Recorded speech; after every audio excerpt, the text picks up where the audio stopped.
Now, as Charlie Sheen ranting like a lunatic about the September 11th attacks, now word comes that... I know what I was doing? Shut up. Please don't tell me you said that. As respect, why did you have to tell him you were an atheist if you didn't have any trouble reading the oath? Why didn't you just shut up? What Jimmy Carter should do is privately give Mr. Bush his opinion and shut up publicly. That would be best for the country. And it is our duty as loyal Americans to shut up once the fighting begins. Once the war against Saddam begins, we expect every American to support our military, and if they can't do that, to shut up. All he's got in 6.5 years is that I misspoke, that I labeled a polka war to Peabody. He writes it in his book. He tries to make me out to be a liar. No, hey, that's shut up. No, you had your 35 minutes. Shut up. Throughout the centuries, there were men who took first steps down new roads, armed with nothing but their own vision. The great creators, the thinkers, the artists, the scientists, the inventors, stood alone against the men of their time. Every new thought was opposed, every new invention was denounced. But the men of unborrowed vision went ahead. They fought, they suffered, and they paid, but they won. No creator was prompted by a desire to please his brothers. His brothers hated the gift he offered. His truth was his only motive.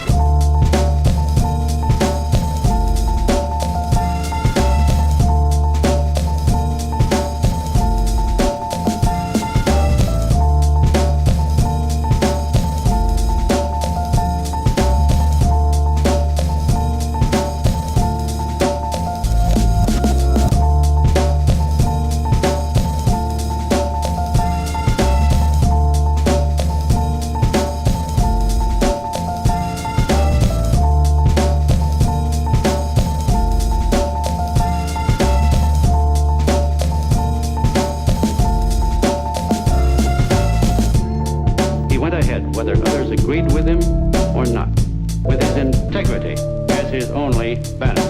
He served nothing and no one. He lived for himself.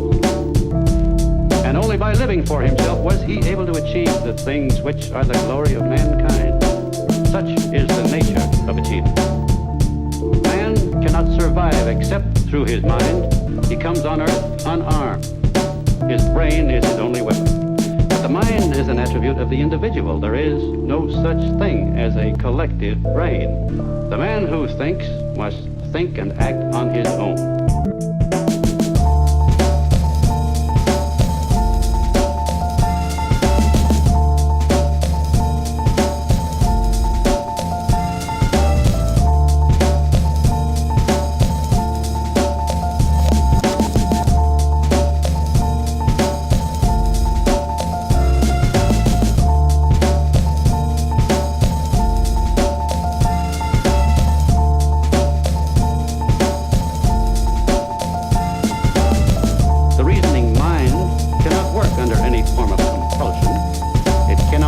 Subordinated to the needs, opinions, or wishes of others. It is not an object of sacrifice. The Creator stands on his own judgment. The parasite follows the opinions of others. The Creator thinks. The parasite copies. The Creator produces. The parasite loots. The Creator's concern is the conquest of nature. The parasite's concern is the conquest of man. The Creator requires independence. He neither serves nor rules. He deals with men by free exchange and voluntary choice. The parasite seeks power. He wants to bind all men together in common action and common slavery.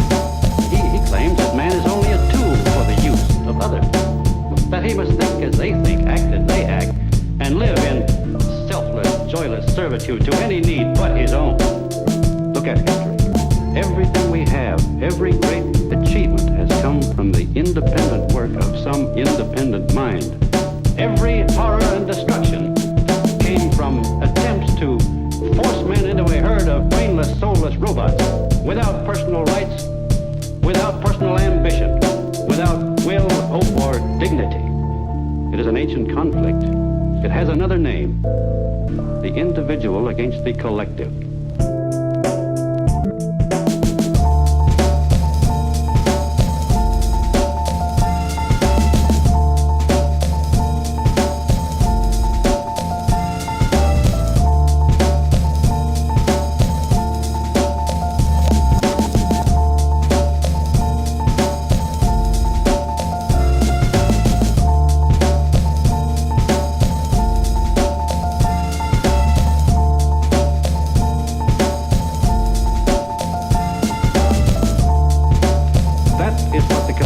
are now asking you to destroy as much of the earth has been destroyed.